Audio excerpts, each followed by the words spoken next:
morning, Richard. Love to see so many of you guys on. Hope everyone's enjoying the heat wave. Oof, tell you what, especially if you're calling it from the UK. So Richie, we were on with Ehrenberg Bass, Ehrenberg Bass earlier in the week, and they're all wearing their jumpers and whatever, because in Australia, you forget, it's pretty cold there, well, relative to what they normally experience. But yeah, most people will be having good weather, hopefully. Yeah. Mainly European contingent so far. I'm sure we'll have a few coming in from the east. But good morning, everybody. Indeed. Just wait another minute, and then we'll get ourselves started. An absolutely fabulous guest for you this morning. I am so super pumped about this episode this morning. So it's going to be cool. Fran's dialing in from Cardiff. From Cardiff, from sunny Wales. Amazing. What's the weather like there? Is it nice and sunny as well? Bright and shiny? Yeah, there's a breeze today, which is really welcomed. It's been a bit too hot and stuffy for me the past week, but yeah, thanks. Very cool. All right, guys. Well, look, 2 minutes past 8. Why don't we kick off with this morning's show? So welcome everybody to the Places We'll Go show, our weekly dose of inspiration to help you guys get through the weekend, I would say. And to be honest with you, this show is going to be no less inspirational, I'm absolutely sure, because we have an incredible guest with us. So Fran James is the founder of the Great British Entrepreneur Awards and Community. It's got a long name there, Fran, that you got going on for yourself. But you know what's remarkable about this community and awards? Founded almost 10 years ago, 2013, but it's very quickly become probably the most prominent and preeminent sort of award ceremony for the startup scene in the UK. And with that, Fran has become probably one of the most popular and well-known names across small organizations in what she's been able to achieve and do.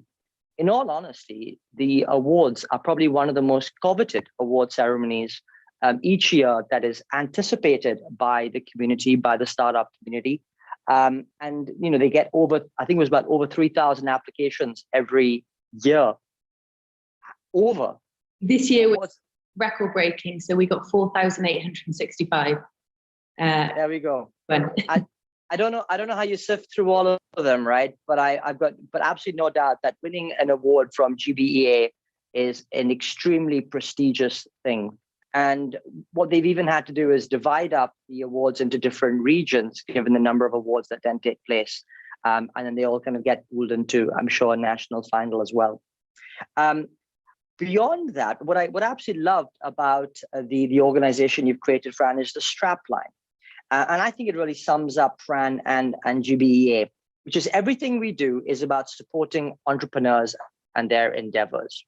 And I think that is particularly telling about Fran's passions, her motivations, where she wants to make a dent in the world. And beyond awards, I think, moving, into a much wider spectrum across what Fran's achieved, she's done things like created and launched magazines, partnerships, mentoring, access to funding, a great amount of networking that takes place. And I am genuinely really pleased to say that the School of Marketing is also partnering with Fran and her organization to help young people on the Kickstart scheme to get access to some of the best cutting edge training in marketing, both through our training as well as our Mentoring Gen Z program. So really, really thrilled to be able to say that. It's taken a couple of weeks to get there, although I would say pretty quickly. We work fast. So it's been a great success there. And just finally, Fran was actually voted one of the under 35 top young business and professional women in Wales for 2020 as well. So look, with so many accolades, it's just brilliant to have you on, Fran. And we're going to hear all about your journey. So welcome to the show. Thank you very much for having me. Pleasure. Mark, over to you for the first question. Thanks, Richie. Yeah, amazing to have you on the show, Fran. And to get us started, I think everyone's sick to death of the pandemic, of course, but we can't not start there. But to have a positive tilt towards that, we want to ask, what have you learned from this pandemic experience in your leadership and approach and philosophy, maybe? Yeah, great question.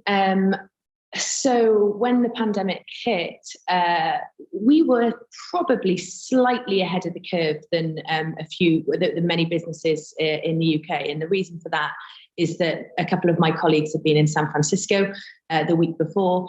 We'd heard about this COVID thing, but didn't really think it was going to impact our lives in any way. And we all met up like we were very used to doing for dinner. We probably, in hindsight, went for the worst type of meal. So we went for tapas, where we were all sharing dishes. And it was the next morning I got a phone call from my dad, who I work with quite closely, and said, we've just had a note from the conference organisers that someone's tested positive. I was about to go in to run a client event in London. We used to run a monthly breakfast event for entrepreneurs. And I had to phone the client and say, I don't think it's wise that I come, because someone I was with someone who's tested positive for this thing that we don't really know anything about. They thought I was absolutely crazy. But what it did is it triggered a few actions from our side. So we told our Cardiff office to go home and work from home, because we were guessing that we might have a couple of weeks of home working. And at that point, it was literally grab your laptops, don't worry about anything else, because we'll be back in a couple of weeks. We'll wait for this COVID thing to pass. When it didn't, absolute panic and terror set in. We're traditionally, a lot of our core business is around bringing people together face to face. So I'm not going to lie, there were sleepless nights, there were tears, there were, pulling my hair out thinking I'm not going to be able to keep hold of some of the brilliant team that I've got. Contracts are going to fall by the wayside. I'm not going to win any new business when we can't bring people together face to face. And I think what the pandemic taught me, coming back to the question, is that it made me really realize the strength of our team, because we were able to pivot digitally really, really quickly. And it also made me realize that sometimes you have to step away from things to get some real clarity. And I think I probably spent a week sort of frantically, emailing past clients, current clients that I were thinking was going to come in. And I was drastically thinking about what the next move was going to be, and not really giving myself any time to process what a monumental shift this could be for us. And I think when I did take some step back, and that was hugely encouraged by my boyfriend, who, sort of always used to say to me, you never step away and actually look at the bigger picture and look from above. And so him encouraging me to do that made me realize that actually we're a lot more than an events business. The events is nice, but we've got the community, we've got the content. So the answer to that is, I think, taking a bit of time out to think about things and to think about things clearly. And I've started doing more and more of that as the last 18 months has gone on. I've realized that to be doing what I need to do, I don't need to be chained to my desk the whole time, because a lot of it is up here when you're away and when you're doing something that relaxes you or helps you focus or just gets you into a calm frame of mind to think about things clearly. So I'd say that's my biggest lesson, is in stepping back and taking a little bit of time for me. And clearly evident by the fact that you get to go for a lovely swim this morning before you jumped on the show. So there you go. You're living and breathing that. Yeah, it's a new, I don't know if I can call it a hobby if I've only been doing it 2 weeks, but yeah, I've been getting up at 4:30 a.m. every day to go for a sunrise swim. And there is nothing, I was going to say there's nothing more calming than it, but the last 3 days with a heat wave, and there were a few influencers that came along, tweeted about it, and then all of a sudden the sort of dip that was 10 people in the sea, there's been about 200 people in the sea. Wow. It's still a nice way to wake you up and to sort of kickstart your day. And here I am at just gone 8 o'clock, and I feel like I've achieved a lot more than I would have been if I was just sort of rolling out of bed to the kitchen table to start work. Yeah, totally. So you're part of the 4:30 club. I mean, I would say I thought there was a 5 a.m. club, but the 4:30 club is even better than the 5 a.m. club. How are you finding that? Does it actually, positive, or are you able to sustain it? I think I'd like it to be something that I do regularly. I'd like to test myself as well, because it's so easy to get up and jump in the sea when you're going through a heat wave. Is it as easy to do when, you know, we've got some typical Welsh weather coming in? But look, it's given me a lot. It's given me, as I mentioned in the first question, it's given me that time and that space where I can't be checking my emails and in work mode. And it's encouraging me, making me go to bed earlier, because I physically can't stay up beyond sort of 9:30 if I'm up at 4:30 the next morning. And, you know, that's something I've never, ever been good at. So a few of those a week, I think, is something I'd like to continue. Nice.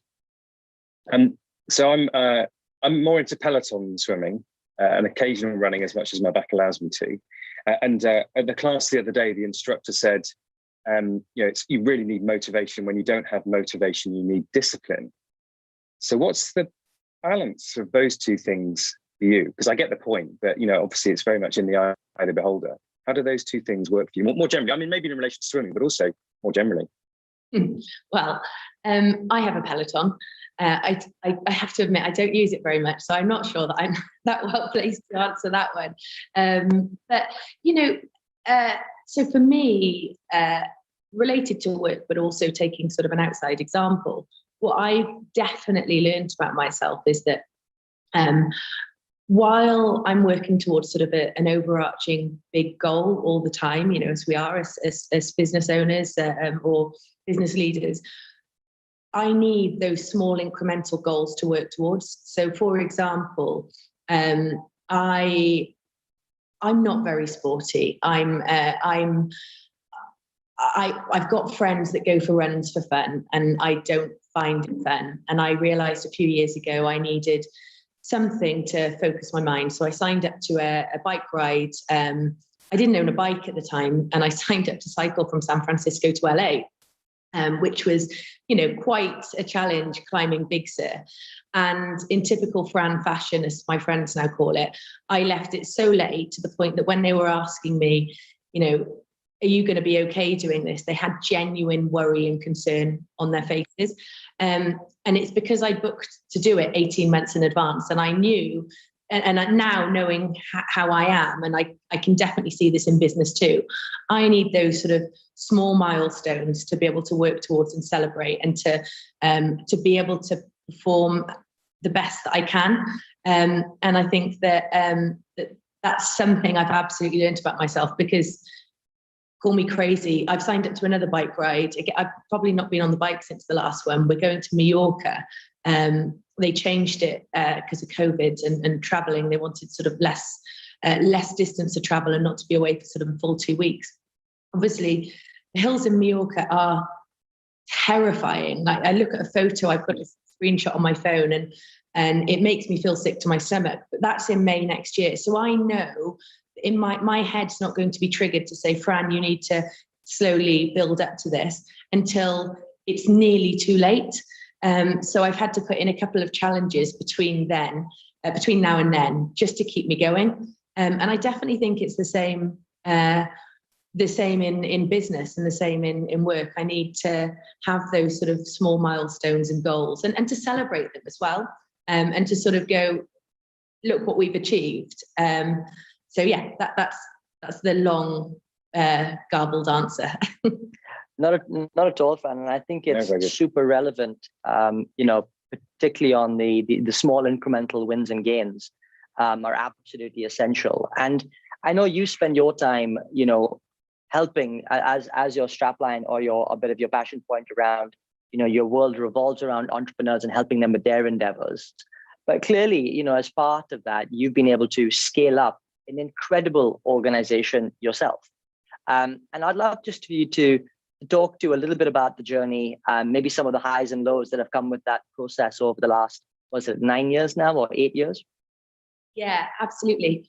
I mean, I sort of fell into what I'm doing, and I think many people do, don't they? There's, you know, some people know exactly what they want to do with their lives and they'll take that path, but mine was certainly not that clear. So I was supposed to be the first in my family to go to university. Didn't happen, broke my dad's heart, I think, at the time. realized that I wanted to do, I wasn't quite sure what I wanted to do at 18. So I took a job working for him, and it was sort of meant to be a bit of a stopgap. He owned and managed a publication called Fresh Business Thinking, which now I own and manage. I acquired it a few years ago. But at the time, I started working for him. I was doing, the teas and coffees, going to the post office, doing the social media, because back then it was, oh, there's a young person, let's give them the social media, that sort of thing.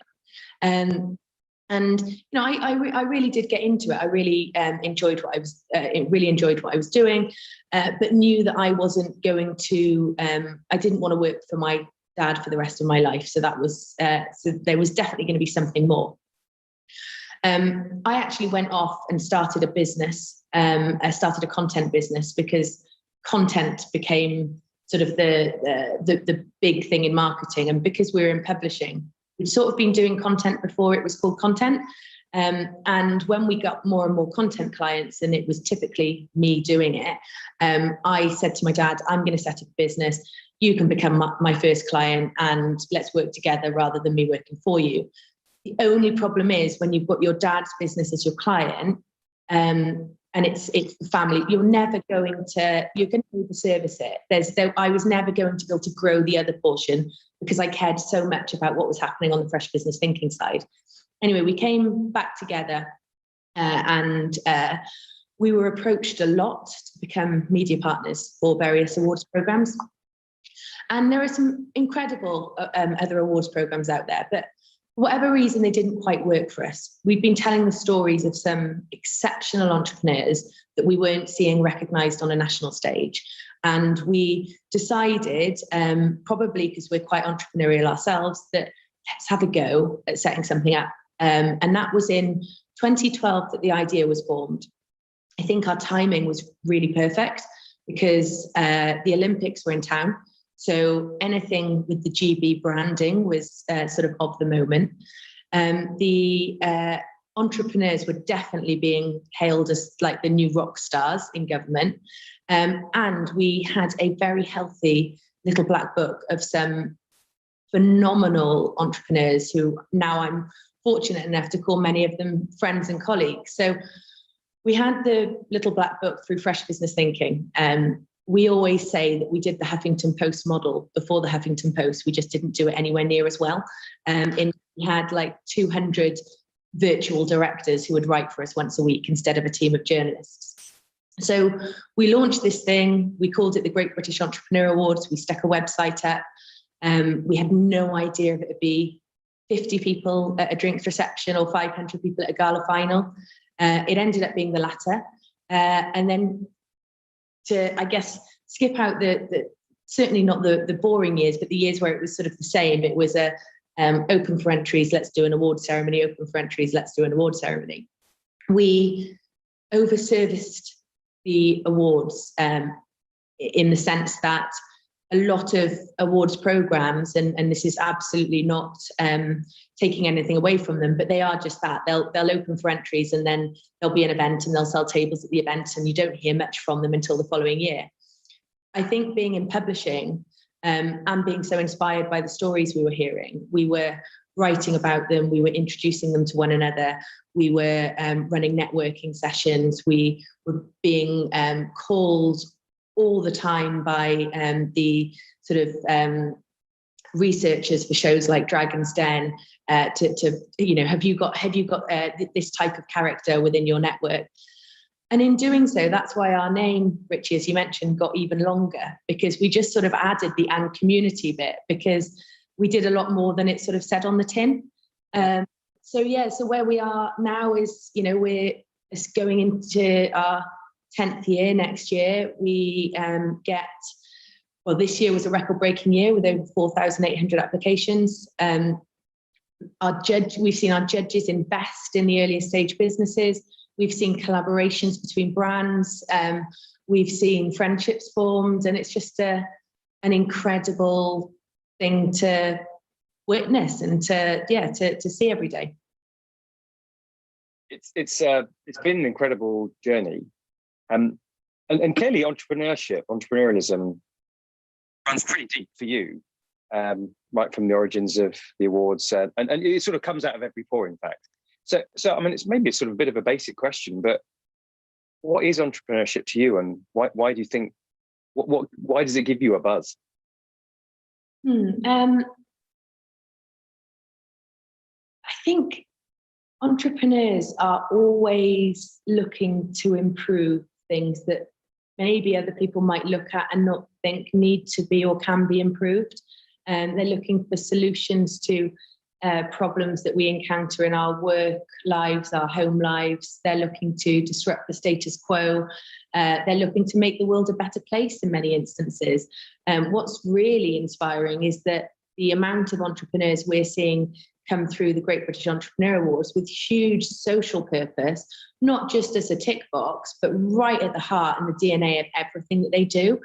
And, you know, it's humbling and inspiring to see that. And yeah, so they don't accept the status quo would be my very sort of brief answer of what I think an entrepreneur is. And they possess tons of entrepreneurial spirit. And I'm not sure that that's something that you can sort of say exactly what it is and bottle it, because it comes out in different ways in different people. But nonetheless, I'm, you know, genuinely daily inspired on a daily basis by what I see going on in our community. So Fran, what I love about what you said before was in 2012, it felt like entrepreneurs were the rock stars. And actually, yeah, there was certainly, but perhaps even today, there is a certain fashionability about the term being an entrepreneur or business owner and that kind of stuff. But actually, I think dig underneath the surface, and there is a lot of friction and stress and tensions that come with that role and come with being an entrepreneur. And I just wondered if you had any insights or thoughts about how young businesses or entrepreneurs are able to manage in a better way through those stress points, and in order to kind of get through, which most people, by the way, would never see under the surface. Yeah, I mean, look, I think there's been something that I've wanted to do for such a long time, which is to be part of creating this TV show that shows entrepreneurship how it really is. Because you're right, it is so glamorized, and you know, you look at The Apprentice, and you know, and there's been some great business success stories coming out of that. But you know, it's not all fancy boardrooms and you know, fun challenges. Dragon's Den as well. It's you know, I've known so many entrepreneurs in the den. You know, they're in there for a grueling 7, 8, 9 hours sometimes.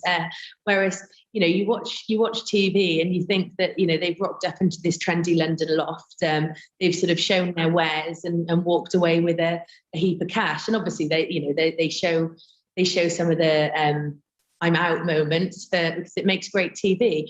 But I do think that there really needs to be some education around what entrepreneurship really is. And you know what? And I mean that in a good way and a bad way. So we need to show the warts and all of entrepreneurship, but also that it's not, anybody can become an entrepreneur. You know, I think that absolutely, without doubt, I had huge imposter syndrome. And I know so many people who I've seen go onto the stage at our awards, collect a trophy, and I'll speak to them afterwards at the bar and they'll say, I just cannot believe that you guys have seen that in me. I cannot believe that I've beaten my peers. And I'm looking at them and thinking, I have no idea how you don't see that in yourself, because you are incredible. And I think that, you know, we need to do two things. We need to give people the confidence that they can do it. But we also need to show them that it's not all sort of stardust and glitter, and that there are incredibly rocky moments. But yeah, that would be my 2 pennies worth on that. I think from a young entrepreneur or somebody who's thinking about it point of view, absolutely join networks or speak to other people that have been at different stages of the journey, further ahead than you.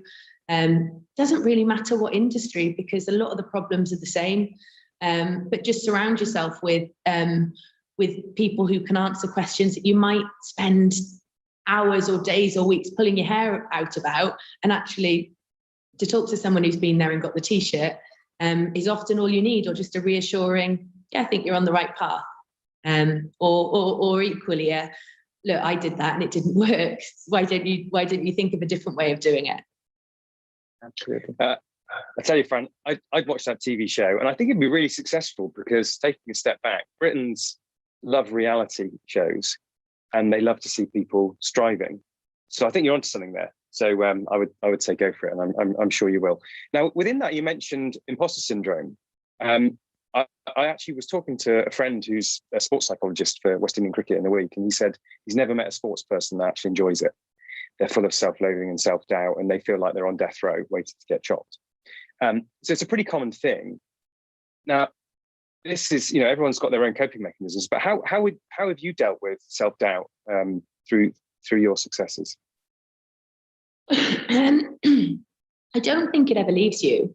I think that I still, when I still feel imposter syndrome all the time. I feel when I get up on stage and I have to sort of talk in front of this room full of incredibly accomplished people, I think, why are they all being quiet and listening to me? And I still get that feeling. I think that though, again, I think it is down to the people that you surround yourself with. And I think that, reassuring words from some of our judges, as I mentioned, who've become good friends since. So I'm really fortunate that,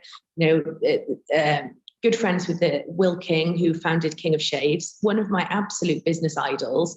And for me to come off stage and him to say, that message was really great, love what you're doing, love what you've built, that absolutely gives me the confidence, okay, maybe I am okay to be here, maybe I have got something to say. So yeah, I don't think it ever leaves you, but I think you have got to push yourself out of your comfort zone, because probably even 2 years ago I'd have hated the thought of doing this. I'd have thought, I can talk about just the awards, but why would anybody tune in to listen to anything else other than that, about me or my journey? So I don't think it ever leaves you, but push yourself a little bit and ask for feedback and gradually sort of improve.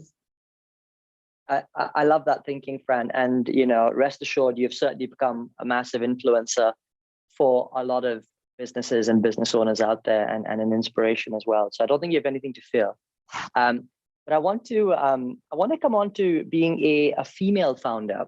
And, there are some startlingly disappointing statistics about, the amount of a number of female founders that go on to get investment and scale up and things like that. And I just wondered if you could talk a little bit about your own journey specifically in that area, and maybe some of the challenges or maybe not that you faced as being that. And also coming, from Cardiff as well, which obviously is a regional hub as well. So I love, the geographic element to it, as well as you're thinking about female founders in today's world.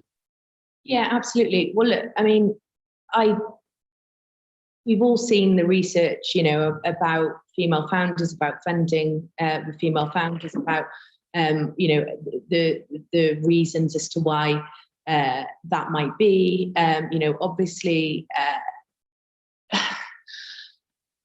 I think from my point of view, I've been incredibly fortunate to be very close to, read about, see, and have sometimes met incredible female founders from all across the UK, all the regions, in incredibly different walks of life, some with families, some young, some some maybe had a failure behind them and starting again. And I think that seeing those stories is incredibly inspirational to me as a female founder. And that is why I am so passionate. And I think it is one of the things that we know we're doing better than we did before, but we know that we've got a long way to go and we need to be a lot better. It is really celebrating that diverse talent and really showcasing people that others can see themselves in or can relate to. So for me, I know I've been really fortunate, because I think we were talking just before the show started, is that some people have the opportunity all the time to be exposed to these incredible people and their stories and have access to them. And some people don't, you know, even some of my very good friends, you know, they always are sort of quite bowled over at the fact that I've had an opportunity to have a talk with so-and-so that week, or that I've been on a panel with, you know, business owners that they know as consumers and that they love and are inspired by. And I think that what our responsibility is, and I know that you guys are doing this incredibly well, is to really give every single type of person the opportunity to see successful people like them. And I think that if we can do more and more of that, then we're going to inspire an incredibly diverse, incredibly exciting next generation of entrepreneurial talent, business leaders, and, you know, young people as well. So that for me would be, I would say. Yeah, hallelujah to that, Fran, and of course the Mentoring Gen Z scheme, which is going really well, just to level up, give more people access to mentoring and inspiration. So just before we move on from the awards, I just wanted to understand, you know, what's been your most memorable experience, or the thing you're most proud of on that journey? I mean, it's 10 years, so I'm sure there's been many, but what's probably the standout thing from that experience? Yeah, it was about, 4 or 5 years ago, I think. And if my team are watching, they'll probably tell me that I'm wrong. But we were hosting an event. It was a national final, which we actually used to do not as a black tie, but more as a sort of stand-up reception. And what we'd done one year is we decided to have 4 or 5 alumni businesses showcasing what they were up to, what they were producing, what they were working on, because we knew that we had some exceptional serial entrepreneurs in the room. And I was co-hosting the event. My co-host was a guy called Wyn Evans, who, if you don't know the name, you'll know him as the twirly moustache Go Compare man. And he's been our host for a long time. Actually got introduced to him by the founder of Go Compare. Anyway, that's another story, and there's a lot of stories there. He is an exceptional host. He's exceptional at really engaging and thinking on his feet, and went around and did a little interview with a few of the businesses just to give them some profile amongst the audience. And there was a brother and sister who had just set up, they had a Nigerian street food tapas pop-up, and they were just about to crowdfund for their physical premises. It's a business called Chuku's. I'd absolutely recommend checking them out. The food is exceptional, and they do delivery nationwide because of the pandemic. Now, they were with us that evening, but they were doing a crowdfunding campaign that they were short for. So Wyn puts a call out to the audience and says, well, look, we're not going to let these guys go home not having met their crowdfunding target. Who's in? Who's going to invest? And then a hand goes up at the back of the room, and it's Stephen Smith, who was the founder of Poundland. And he put in £1,500 on the spot. There's a brilliant, we've captured the photo of their reaction on camera, and it's exceptional, because I think they've been getting a lot from friends and family that was sort of £10 here, £20 there, and had served them incredibly well. But it's quite a big push to get that last 1,500, and it was a matter of hours that they had before closing. And rumour has it, I think they actually have a Stephen Smith sauce on their menu now in honour of him. But he said that he would never have been where he was had it not been for a loan from his dad. And, you know, and it was a small loan. I think it might have been sort of £50 or £100, and started off on market stalls. And you think, wow, if a business like Poundland wouldn't have been around for the sake of someone saying, I believe in you, and here's a bit of money to kickstart you. To me, that's really inspiring. And I think that this is sort of top secret-ish. We're going to be launching an investment platform soon to showcase members of our community and to allow our judges, partners, and members of the wider community to invest in those businesses. And for me, it was massively inspired by that. moment, which will definitely stick with me. It's a lovely moment. What a great story. And we won't tell anybody about your investment platform, given that it's top secret. So that's all good. Back to you, Richard. Gosh. No, look, what a fab moment in time, Fran. And, I suspect, for you, emotive to the point of it all happened because of you and your thought and the thinking. And that's a founder's dream, to see the impact that we have very tangibly on a great example there. I'm going to throw in a curveball question, and perhaps a bit related to what you just talked about, your top secret. But if you ever had the opportunity to be a dragon on Dragon's Den, would you do it?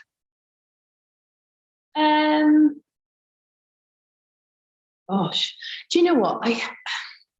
I always used to say when I was younger, I remember saying to my dad, I said, I'd love to do The Apprentice if it wasn't on TV. So I like the idea of doing the challenge and all of that sort of stuff. I'm getting slightly better.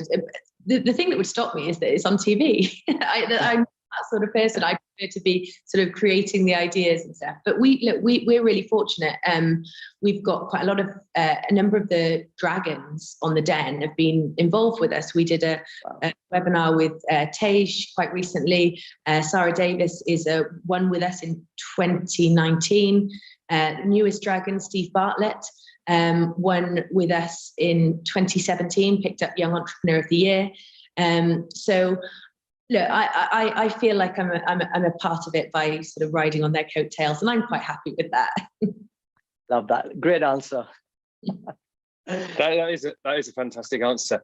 And we haven't talked about Lightbulb Sessions at all so far. So it'd be great to tell everybody a little bit about the what and the why of the Lightbulb Sessions. Yeah, absolutely. So when the pandemic hit, we realized, I think, like every event organizer, right, we need to go online, we need to do webinars, we need to do online sessions. We also realized that there was obviously, we were in panic mode. So if we're in panic mode, so are the majority of our community. So they started off being sessions to sort of reassure and to guide people. So we did topics like, when all of the coronavirus business interruptions loans and the bounce back loans were announced, because they came in so quickly, we sort of second guessed, right, okay, we're going to need to help these entrepreneurs get up to speed from a financial literacy point of view so that they can apply. Obviously, the process actually was significantly simpler than that, but we did things on, your balance sheet and your P&L and how to apply for a business loan. We had sessions from Will King, who I mentioned earlier, about how I got through the last recession. We had sessions on we had sessions from Lord Billamoria of Cobra Beer, sort of talking about, we've been there, we've been through it. Don't worry, guys, we are going to get through. Sort of the inspirational and the real things that you need to know, real actionable things. They've been so popular that we're now finding that our topics are not necessarily having to be so sort of knee-jerk reaction to emergency, and actually people are engaged with them from a normal sort of content point of view. So we're doing things on, your export strategy post-COVID, how to make your brand explosive with the founders of Grenade, how to work with influencers, and all of that sort of stuff. And I think it's going to become a regular staple for us. I think that we'll continue to do it online as well, because we can reach so many more people, have it on demand. And it's been really good fun. Well, it's certainly, I was tuning in and I saw the one with Lord Billamoria as well back in the day. And it was a really insightful session at a time when I certainly needed a lot of advice and guidance. So I can see the relevance of that. We're running short on time. So perhaps one of maybe the last two questions. Fran, I just want to ask, perhaps, what do you see as your legacy? Oh, wow. What I see as my legacy? Well, beyond the Great British Entrepreneur Award, we do have a number of other projects that we work on.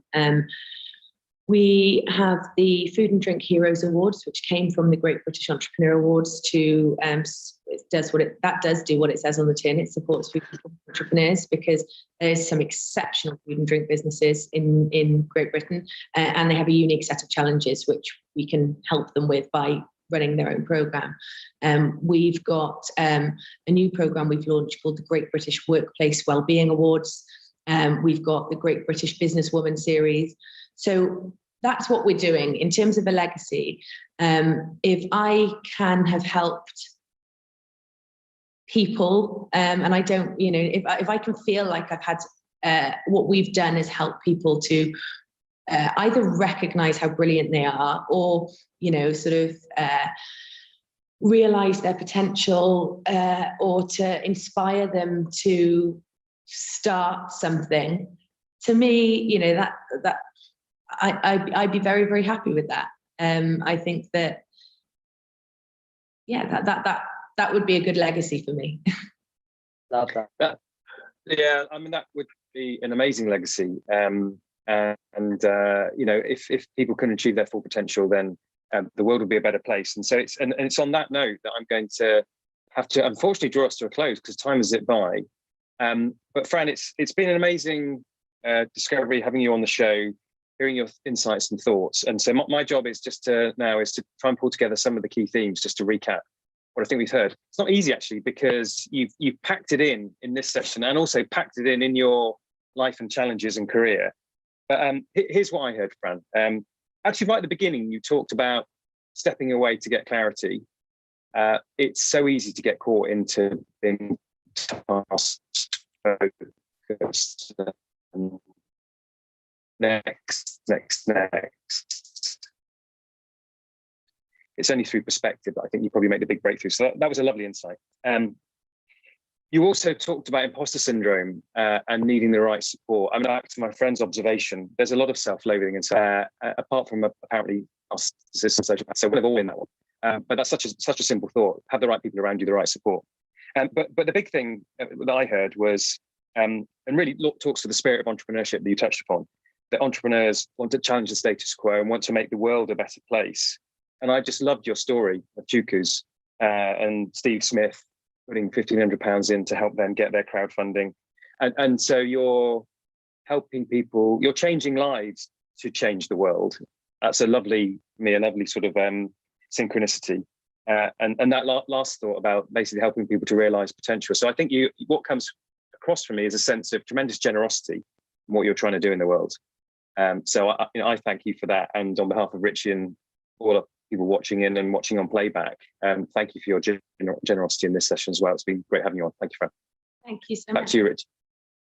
Thank you. Yeah, Fran, I can only really echo what Mark's just said. I mean, it's been absolutely brilliant to have you on, and to hear how you've inspired so many along the journey.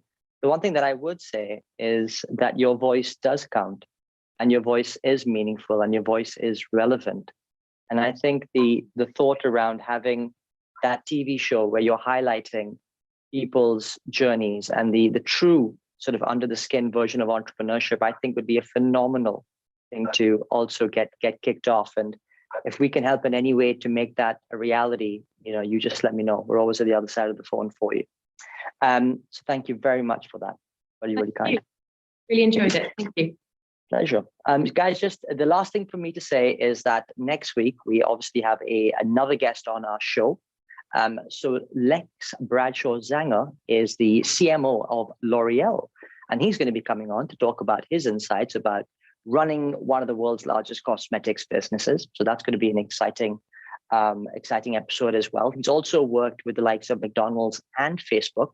So he's going to give you a really exciting perspective on the world of marketing as he sees it. So do tune in, same time, 8 a.m. on Friday mornings. Catch you guys later. Thanks, Fran. Great weekends all.